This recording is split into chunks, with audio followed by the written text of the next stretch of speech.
안녕하세요. 종종 여기 채널을 통해 마음의 위안을 얻던 30대 여성입니다.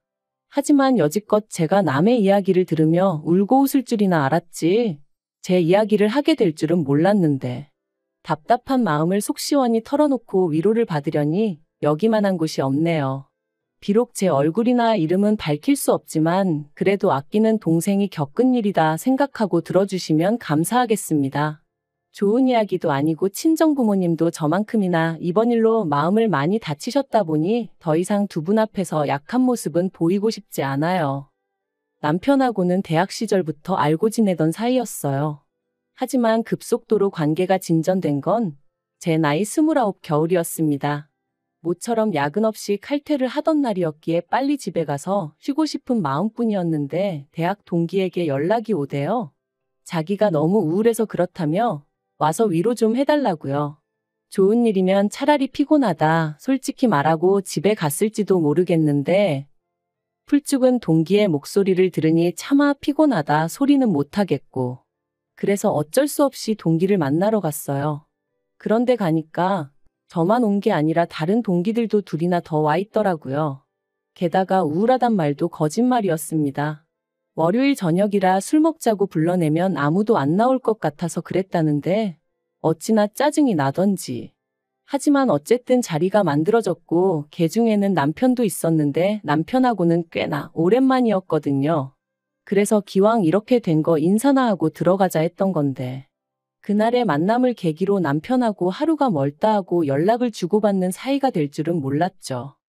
그리고 그렇게 연락을 주고받은 지 1년쯤 되던 때 남편에게 제대로 한번 만나보지 않겠냐는 고백을 받았습니다.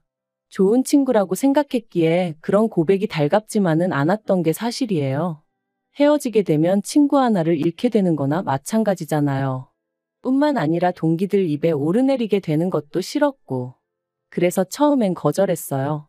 지금 이 정도 관계가 딱 좋은 것 같으니까 앞으로도 좋은 친구로 남아달라면서요. 하지만 이후로도 남편은 농담인 듯 진담인 듯 자기 여자친구가 되어달라며 저를 졸랐고 그렇게 반년 넘게 이어진 남편의 애정 공세에 결국 저는 마음의 문을 열었습니다. 얼마나 내가 좋으면 저럴까? 이렇게 나를 좋아해주는 걸 보니 헤어질 때 헤어지더라도 한번 만나보자 싶더라고요. 연애를 시작하고 저희는 정말 말 그대로 불타올랐어요. 남들이 못 봐주겠다고 할 정도로 닭살 커플이 따로 없었죠. 그리고 결국 자랑은 아니지만 사귄 지 반년 만에 저는 제가 임신을 했다는 걸 알게 되었습니다. 솔직히 말하자면 예상치 못한 소식의 기쁨보다는 충격이 더 컸던 것 같아요. 결혼 이야기까지 주고받던 사이는 아니다 보니 100%의 확신도 없었고 그래서 혹시나 남편이 지우자고 하진 않을지 걱정이 되었거든요. 정말 별의별 상상을 다 하게 되더라니까요. 하지만 언제까지 감출 수 있는 것도 아니었기에 결국 일주일간의 고민 끝에 저는 남편에게 제 임신 사실을 알렸습니다. 그런데 남편이 보인 반응은 제 생각과는 많이 달랐어요. 바로 결혼하자 했거든요. 자기는 처음부터 저랑 결혼하고 싶었다면서 자기가 다 책임지겠다고요. 그제서야 비로소 마음이 놓이면서 어찌나 눈물이 나던지 주변 사람들도 의식하지 못한 채 한참을 울었답니다. 하지만 진짜 고비는 그 다음부터였어요. 딸 가진 부모가 죄인이라는 말이 이런 건가 싶을 정도로 저희 친정 부모님께서 저자세로 나가기 시작하셨거든요. 사실 남편이나 저나 객관적인 조건만 따지고 보면 크게 차이가 날 게 없었는데 그럼에도 불구하고 시부모님께선 당신들이 원하던 며느리감이 아니라는 둥 제가 당신들 아들을 채갔다며 날강도가 따로 없다는 둥 막말을 해대셨는데 그런 시부모님 앞에서 친정부모님께선 제대로 반박 한마디 안 하셨거든요. 그래서 제가 왜 그런 이야기를 듣고도 가만히 계셨냐니까 다 저를 위해 그러셨다는 거예요. 시댁 쪽에서 갑자기 결혼 못 시킨다 하면 말 그대로 제가 신세 망칠까봐 그러셨다나요? 그리곤 덧붙이시길 아무리 세상 사람들이 요새 파혼이고 이혼이고 흠이 아니라지만 요즘엔 혼수로 혼전 임신해 간다지만 그래도 어른들 생각엔 그런 게 아니다 하시더라고요. 그리고 그렇게 말씀하시는 친정부모님께 제가 무슨 말을 할 수 있었겠어요? 이날 이때까지 잘 키워주셨는데 하루아침에 제가 다 망쳐놓은 것 같아 죄송한 마음뿐이었지요. 한편 신혼집은 양쪽 부모님께서 반반씩 부담하여 장만해 주시기로 하셨습니다만 양가 다 이런저런 사정으로 돈을 마련하는데 시간이 필요한 상황이었어요. 그래서 일단은 원래 지내던 대로 지내다가 신혼집이 마련되면 그때 살림을 합치기로 했죠. 그리고 며칠 뒤 저는 어디 드라마에서도 못 들어본 말 그대로 거지 같은 소리를 들었습니다. 하루는 어머님께서 저한테만 연락을 해오셔서는 따로 좀 만났으면 좋겠다고 하시더라고요. 그래서 바로 그날 저녁 퇴근하고 어머님을 만났는데 어머님께서는 제가 언니 부부와 같이 지내고 있다는 얘기를 들으셨다며 언제부터 그렇게 살았는지와 같은 것들을 물어보시더라고요. 그래서 저희 친정부모님이 귀농하신 이후로 언니랑 둘이 살다가 언니가 결혼하고선 셋이 살게 되었다 말씀드렸어요. 그랬더니 저더러 언니네 부부 사이에 꾸역꾸역 얹혀 사는 이유가 뭐냐는 거예요. 꾸역꾸역이라는 표현이 듣기에 거슬렸지만 얹혀 사는 건 제가 아니라 언니네 부부라고, 언니네 부부가 사정이 있어서 나가질 못하고 있는 거라고 말씀드렸죠. 하지만 어머님이 계속해서 아무리 그래도 형부라는 사람하고 너는 피 한 방울 안 섞였는데 한 집에 있는 게 이상하단 생각은 안 드냐 하시질 않나. 남녀 사이라는 게 불붙는 건 순식간이라며 내 아들하고도 결혼 이야기가 나오기도 전에 일을 저지르지 않았냐. 결국 듣다 못한 제가 도대체 하시고 싶은 말씀이 뭐냐고 단도직입적으로 여쭸어요. 그러자 어머님께서 네 형부랑은 아무 일도 없었냐는데 너무 더럽고 역겨워서 속이 다 미식거리더라고요. 그리고 지금 돌이켜 생각해보면 아줌마 제정신이냐고 하곤 그 얼굴에 물이라도 한 잔 끼얹었어야 하는데 그땐 정말 화가 나는 것도 나는 거지만 뭐랄까 이런 말을 들었다는 자체가 치욕스러워서 손발이 다 부들부들 떨렸거든요. 그래서 간신히 드라마 좀 적당히 보시라고만 했네요. 정상적인 사람들은 그런 생각은 못한다고 도대체 평소에 뭘 보고 들으시길래 그런 역겨운 생각을 하시는 건지 이해를 못하겠다고 말이죠. 이후로 저는 그렇게 먼저 자리에서 일어나 도망치듯 카페에서 나왔습니다. 그리곤 바로 남편에게 연락해 방금 어머님을 만났다며 어머님이 하신 이야기를 전했죠. 하지만 남편이 보여준 반응은 너무나 실망스러웠습니다. 일단은 만나자며 자기가 저 있는 곳으로 오겠다길래 그때까지는 그래도 역시 남편은 내 편이구나 싶었는데 기껏 와서는 저를 차에 태워놓고 한다는 말이 시부모님이 예전부터 남편한테 기대가 크셨는데 이렇게 번갯불에 콩 구워 먹듯 장가를 가겠다고 하니 얼마나 속이 상하시겠냐는 거예요. 그러니까 저더러 그런 어머님 마음을 좀 이해해드리라나요? 어이가 없어서 당신 입장이나 내 입장이나 시부모님 입장이나 우리 부모님 입장이나 매한가지로 같다. 하지만 우리 부모님은 당신한테 할 말 못할 말 가려 하시는 거 모르냐 했어요. 그랬더니 그거야 사람마다 성격이 달라서 그런 거랍니다. 그리고는 자꾸 저더러 안 좋게만 생각하지 말라고 애가 다 듣는다나요? 그래서 제가 남편더러 나한테 이래라 저래라 하지 말고 어머님 입단속이나 잘하라고 쏘아붙였어요. 하지만 상황은 그렇게 끝나지 않았습니다. 출산 예정일까지 한 달이 채 남지 않았던 시점이었는데 친정어머니한테 연락이 왔어요. 그리고는 하시는 말씀이 좀 전에 저희 어머님이 이모님하고 같이 오셨다 가셨답니다. 참고로 제 친정은 서울에서 차로 3시간 거리에 떨어져 있고 남편이 주소를 알려드렸대요. 별 생각 없이 그냥 물어보시니 알려드렸다나요? 아무튼 그렇게 오셔서는 저희 친정부모님께 아무래도 제 뱃속에 있는 아이가 당신 손자가 아닌 것 같다면서 유전자 검사를 해봤으면 좋겠다 뭐 그런 식으로 말씀을 하시더랍니다. 혼전 임신한 게 영 신경이 쓰여서 그렇다며 이해해달라고 하셨다는데 저희 친정부모님께서 어처구니가 없어서 그런 쓸데없는 말씀을 하시려고 여기까지 오셨냐? 입 밖으로 떠든다고 다 말이 아니다 한마디 하셨답니다. 그리고는 커피 한 잔 못 드리겠으니 그냥 가시라셨다고요. 그날도 혹시나 당신들이 잘하면 저를 좀 더 아껴주시려나 싶어서 웬만하면 뜻에 맞춰드리려고 했는데 말 같지도 않은 소리에 그때만큼은 정말이지 어머님 머리를 다 잡아 뜯어놓고 싶은 걸 꾹 참으셨다대요. 그리고 그런 이야기를 전해 듣는 내내 저도 온몸이 바들바들 떨렸습니다. 저한테 막말을 하신 것도 부족해 저희 친정부모님한테까지 그러셨다는 걸 용서할 수가 없었으니까요. 그래서 퇴근한 남편에게 어머님인지 나인지 선택하라 했어요. 나는 도저히 어머님하고 잘 지낼 수가 없다고, 어머님 용서 못한다고요. 그랬더니 남편이 한숨을 쉬면서 그래도 시어머니한테 말버릇이 그게 뭐냐더니 자기는 뭐 어떤 선택도 할 수 없다면서 그럼 저만 연 끊고 살라대요? 그리고는 뭐라더라. 원래 여자가 잘 들어오면 부모 자식 간에 안 좋던 사이도 좋아진다던데 우리 집은 왜 시작부터 이렇게 이 난린지 모르겠네 그러는데 남편 말로는 혼잣말이라고 했지만 제가 느끼기엔 완전히 저 들으라고 하는 소리였거든요. 정말 배신감에 치가 떨리더라고요. 그래서 그 자리에서 어머님한테 전화드려서는 저희 친정 가서 미친 소리 하신 거 다 들었다고 그렇게 찝찝하시면 저희 애 보지 말고 사셔라. 저도 며느리로 인정 안 해주셔도 된다 하고 소리 질렀습니다. 저도 어머님을 제 시어머니로 인정 안 해드릴 거라면서요. 그리고 이후로 출산일까지 어머님하고 정말 연락 딱 끊고 지냈어요. 원래도 뭐 얼마나 미주알 고주알 말하던 고부관계도 아니었지만요. 그런데 출산하고 이틀째 되던 날 보나마나 남편이 말했을 테지만 어떻게 아셨는지 어머님하고 이모님이 오셨더라고요.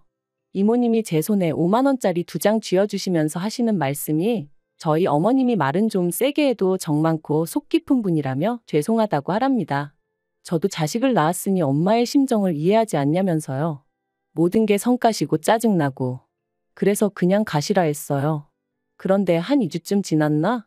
그 무렵부터 어머님이 먼저 연락을 해오셔서는 뭐 필요한 건 없냐? 먹고 싶은 건 없냐? 그리고는 우리 손자 보고 싶다 그러시는데 사람이 죽을 때가 되면 안 하던 짓을 한다더니 뭐 시한부 판정이라도 받으셨나? 별 생각이 다 들대요? 그리고 말이 나왔으니 말이지만 저는 어머님의 일방적인 태세 전환이 하나도 반갑지 않았어요. 하다못해 미안하다 사과라도 하셨으면 모를까. 대충 어물쩍 넘어가려는 어머님의 태도가 괘씸하고 분할 뿐이었네요. 그리고 며칠 뒤 저는 어머님이 왜 그렇게 하루아침에 달라지셨는지 그 이유를 알게 되었습니다. 그건 바로 어머님이 기어이 유전자 검사를 해보셨기 때문이셨죠. 물론 당연히 남편의 친자가 맞았고요. 저는 남편 방에서 발견한 유전자 검사 결과지를 움켜쥐고 언니에게 전화해 나 좀 데리러 와달라고 했어요. 그리고 아이와 함께 간단한 짐만 챙겨 언니의 집으로 향했습니다. 몇 시간 뒤 남편에게 전화가 왔고 저는 그런 남편에게 당신도 당신 어머니도 사람도 아니라고 어떻게 그럴 수가 있냐고 소리를 질렀습니다. 나는 너무 치욕스럽고 모욕당한 기분이라고. 내가 언제 당신 동남아 여행하고 그런 걸로 의심하고 그런 적 있냐 소리를 질렀죠. 그리고는 두 사람한테 너무 실망이라니까. 기껏 남편이 한다는 소리가 친자 결과 잘 나왔고 덕분에 어머님 마음 풀어지셨고 모든 게 다 좋은데 뭐가 문제냐는 거예요. 그리고는 저더러 오히려 지금 이를 키우는 사람은 저라면서 이러지 말고 만나서 대화로 풀자 하는데 제가 됐다고 상종도 하기 싫다고 2번 다시 연락하지 말라 했네요. 그런데 바로 이튿날 이번엔 남편이 저희 언니 집으로 찾아왔어요. 그리고는 자기랑 같이 시댁에 가자면서 자기가 어머님한테 사과받게 해주겠다대요. 그래서 아이는 언니에게 맡기고 남편을 따라 나섰습니다. 남편이 애도 데려가자 했지만 제가 너도 시부모님도 아직 내 애 볼 자격 없으니 꿈도 꾸지 말라고 했어요. 그리고 그렇게 시댁에 도착했는데 어머님은 제대로 사과를 하시기는커녕 오히려 당신이 서운하다, 억울하다. 당신은 그저 매사 확실한 게 좋아서 그런 건데 제가 상처를 받았다니 유감이다. 그런데 떳떳한데 왜 그렇게 싫어라 한 거냐? 아직도 그건 좀 이해가 안 된다. 그리고 사람들이 형부랑 처제랑 한 집 산다고 하면 원래 다 안 좋은 생각을 하기도 한다. 정말이지 도대체 뭐가 문제인지를 모르시는 건지 모른 척 하시는 건지. 한마디로 말이 통하지가 않았죠. 그래서 제가 그런 어머님께 그런 반대로 제가 남편하고 아버님하고 유전자 검사 좀 해보자고 하면 어머님 기분 안 나쁘시냐 했어요.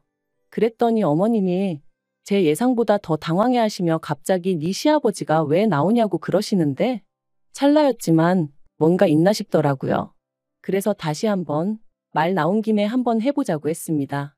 어머님 말씀대로 확실한 게 좋지 않냐고. 옛날에는 병원에서 애가 바뀌는 일도 허다했다던데 지금 보니까 아버님하고 저희 남편하고 하나도 안 닮은 것 같다고. 아버님은 키도 크신데 남편은 키도 별로 안 크고 정말 이상하지 않냐면서 이참에 한번 해보자 했죠. 그랬더니 어머님이 저더러 적당히 하라며 소리를 지르셨는데 그때 아버님께서 어머님 떨어 뭘 잘했다고 자꾸 소리만 지르냐며 저더러 그래 그 유전자 검사하면 네 시엠이 용서해 줄 거냐 하시대요. 그래서 그러겠다 했죠. 그런데 그렇게 아버님 칫솔을 받아 챙겨 현관을 나서는데 어머님이 쫓아나와 제 핸드백을 낚아채려고 하시는 거예요. 다만 제가 운동신경이 좋다 보니 바로 피해서 뺏기진 않았지만요. 그리고 그런 모습을 보곤 남편이 어머님더러 지금 뭐 하시는 거냐고 한마디 하니까 아버님 칫솔을 내놓으라대요. 너무 수상해서 절대 못 드린다 하고는 저도 그때부터 죽자고 뛰었습니다. 그리곤 큰 길가까지 나와서 남편을 기다리고 말고 할 새도 없이 택시 타고 집으로 향했죠. 이튿날 남편과 함께 유전자 검사 의뢰를 했어요. 남편은 저더러 쓸데없는 짓을 한다며 자기는 아버님이랑 입맛도 똑같고 어쩌고 해댔지만 하나도 귀에 들어오진 않더라고요. 2주라는 시간이 어찌나 더디게 흘러가던지 1년 같은 시간이 흐르고 결과지가 집에 도착했네요. 당장이라도 뜯어보고 싶은 마음이 굴뚝 같았지만 꾹 참고 남편과 함께 시댁으로 향했습니다. 어머님은 그 어느 때보다 초조해 보이셨는데 그런 게 제 눈에만 보였던 건 아니었나 봐요. 아버님이랑 남편이 어머님 떨어 어디 아프냐 왜 그러냐. 그리고 마침내 온 가족이 테이블에 둘러앉아 봉투를 열었는데 역시나 제 예감이 맞았습니다. 남편하고 아버님은 친자 사이가 아니더라고요. 껄렁껄렁한 농담이나 던지고 있던 남편 얼굴은 순식간에 사색을 띄었고 어머님은 정말 땅바닥만 보고 계셨어요. 그리고 그때 아버님이 그런 어머님더러 역시 그 자식 애였냐며 두 분 사이에 뭔가 있구나 싶어서 남편더러 먼저 나가자 했는데 남편이 저더러 너 먼저 나가라며 자기는 이렇게는 못 간다고 하대요. 그래서 먼저 나왔어요.